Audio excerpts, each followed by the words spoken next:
What is up guys, welcome back to the channel. This is Dr. Hamstead and today we will be talking about the Honor Magic V2. So this phone I've actually been using for the past 2 weeks.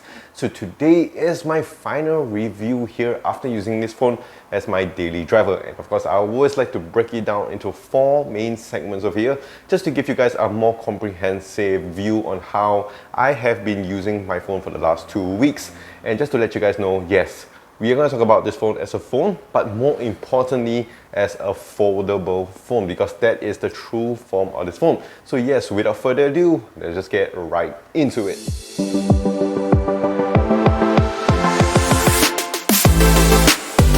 Okay, so let me start off with the price on this. So the Honor Magic V2 here in Malaysia does go for about 6,999 ringgit.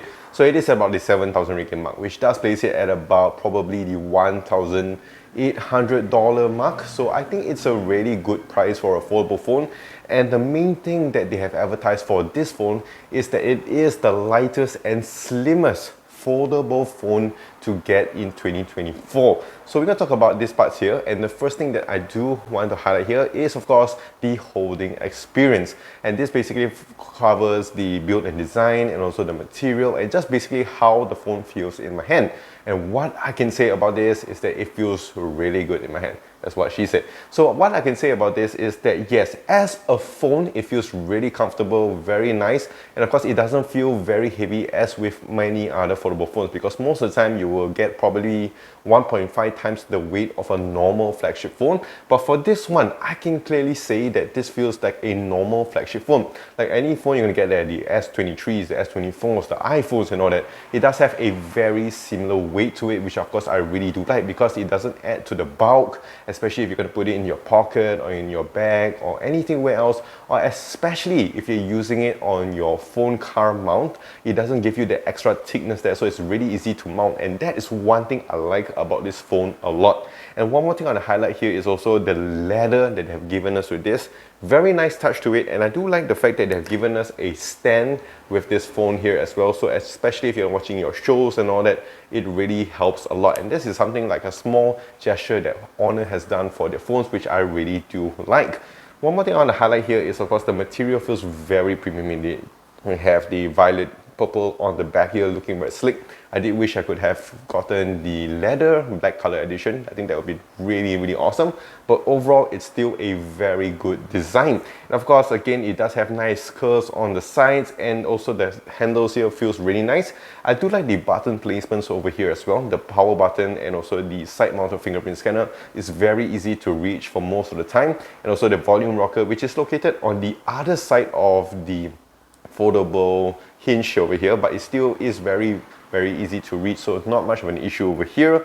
And basically this phone here, to be honest, I've been using it 90% in the folded form, because most of the time I do find that on the folded form it feels and performs really well, that I didn't really need to open up the display. And most of the time when I have to use the display, this is the part that I'll be talking about in a later segment. But overall, I got to say that the whole form of this feels really nice, very sturdy, good weight to it as well. And of course, the camera bump isn't very huge as well. So it's really very subtle, very premium indeed, and just overall a very good holding experience. So for that being said, the holding experience I will give on this is a solid 8.5 out of 10.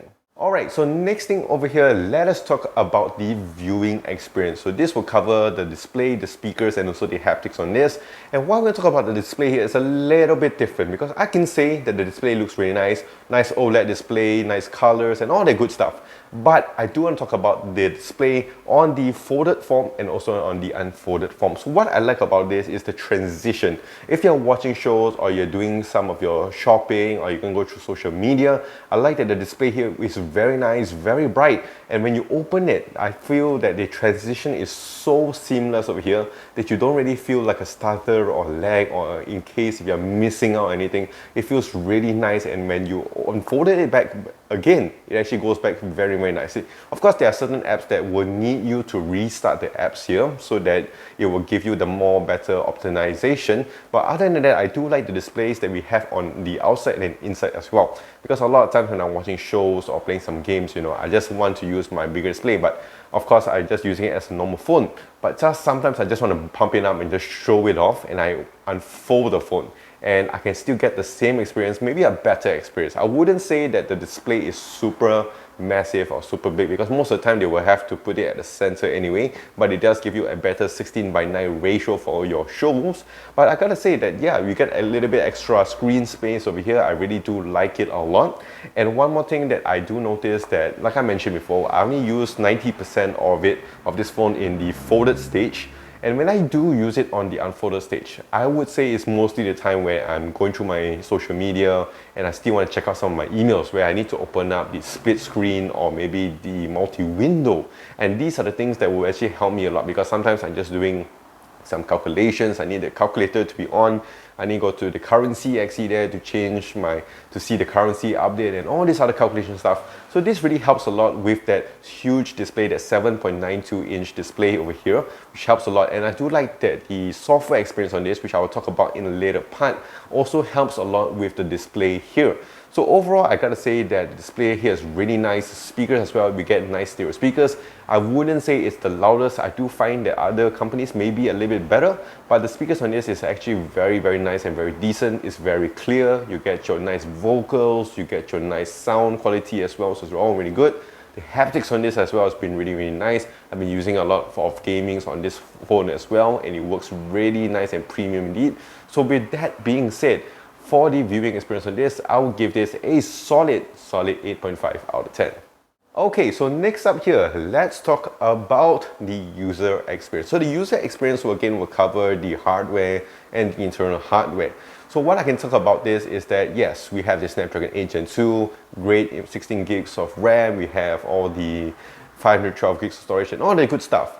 And also we have Android 13 on top of the Honor Magic OS 7.2. So all in all, it really makes a very enjoyable experience. And what I like about this is that certain things that I don't really use normally on a phone, like the multi-window, all these other things, I do use it a lot when it comes to the unfolded form of this phone, because it gives me a lot of options, it gives me a lot of versatility. So when I'm using it with a lot of screen room over here, I do like that the multi-window works really nice. You can just push it up to the side there to minimize it. You can bring it back to the center. You can place it wherever you want on this huge display. So I really like the Honor software they have done with their phones. It's not to say very special to the foldable phone, but it works really nice with this foldable phone, and that's something I really want to say. And again, of course, we have all the top-end specs, and I mentioned before, these specs here are really, really good. We have top of the line, and battery-wise as well has been performing really well. I do still get a nice full day of usage over here, which is really, really awesome. And of course, I can just charge the phone up very, very fast, 66 watts. Can get it done in about half an hour, 45 minutes for a full charge. So I don't notice a lot of heating, I don't notice a lot of lags. Gaming as well has been really, really nice. So I do like that this phone here is packed with all the latest technology and latest tech as well, and latest hardware to give it a very, very smooth experience.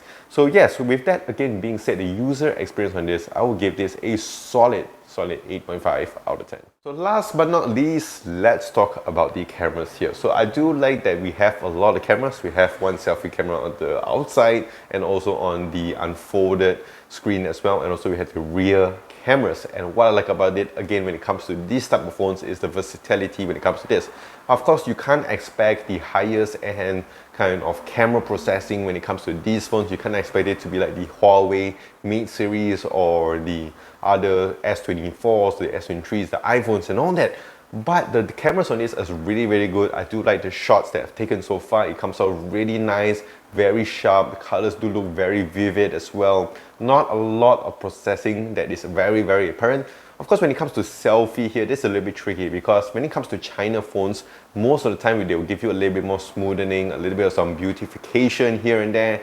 It's not really up to my liking, but I still get a lot of details which I really do like when it comes to portraits as well. I do like the bokeh effect when it comes to that. And of course, when it comes to night mode as well, I've been trying to snap some tricky shots here and there, but I gotta say that Honor, they have optimized their software to give you very good shots as well. And it's a camera that I would say is safe to just go out and bring out and use it along.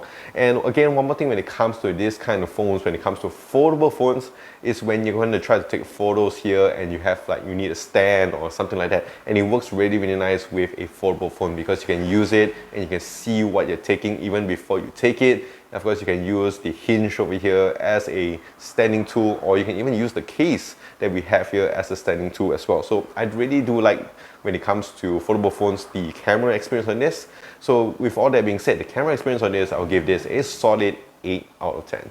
Alright, so that is it with the Honor Magic V2 review. And of course, my final rating on this, I would give it a solid 8 out of 10.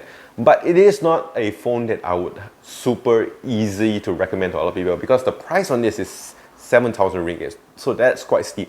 But if you're looking for a very good foldable phone and you want to look for something that is, of course, not too bulky, not too slim, but you still want good cameras, you want to get a good software experience, you want to get a good user experience and all that, I think this phone here is one of the best. I think I would say it's the best foldable phone you can get out there right now because it just ticks out a lot of boxes. The only thing that I'm actually disappointed over here is the lack of wireless charging at this price point. I think if they could implement on this or the next phone models here, I think that would make it go on another level. But other than that, of course, these are just all my thoughts and my opinions. Let me know in the comment section down below what you guys think. And of course, if you guys have any questions about this phone, let me know also in the comment section. If you guys enjoyed this video, do click the like and smash the subscribe button. Also, do follow me on my social on Twitter, Instagram, Facebook, and here on YouTube at Dr. Hamid Snag. So I'll see you guys in the next one.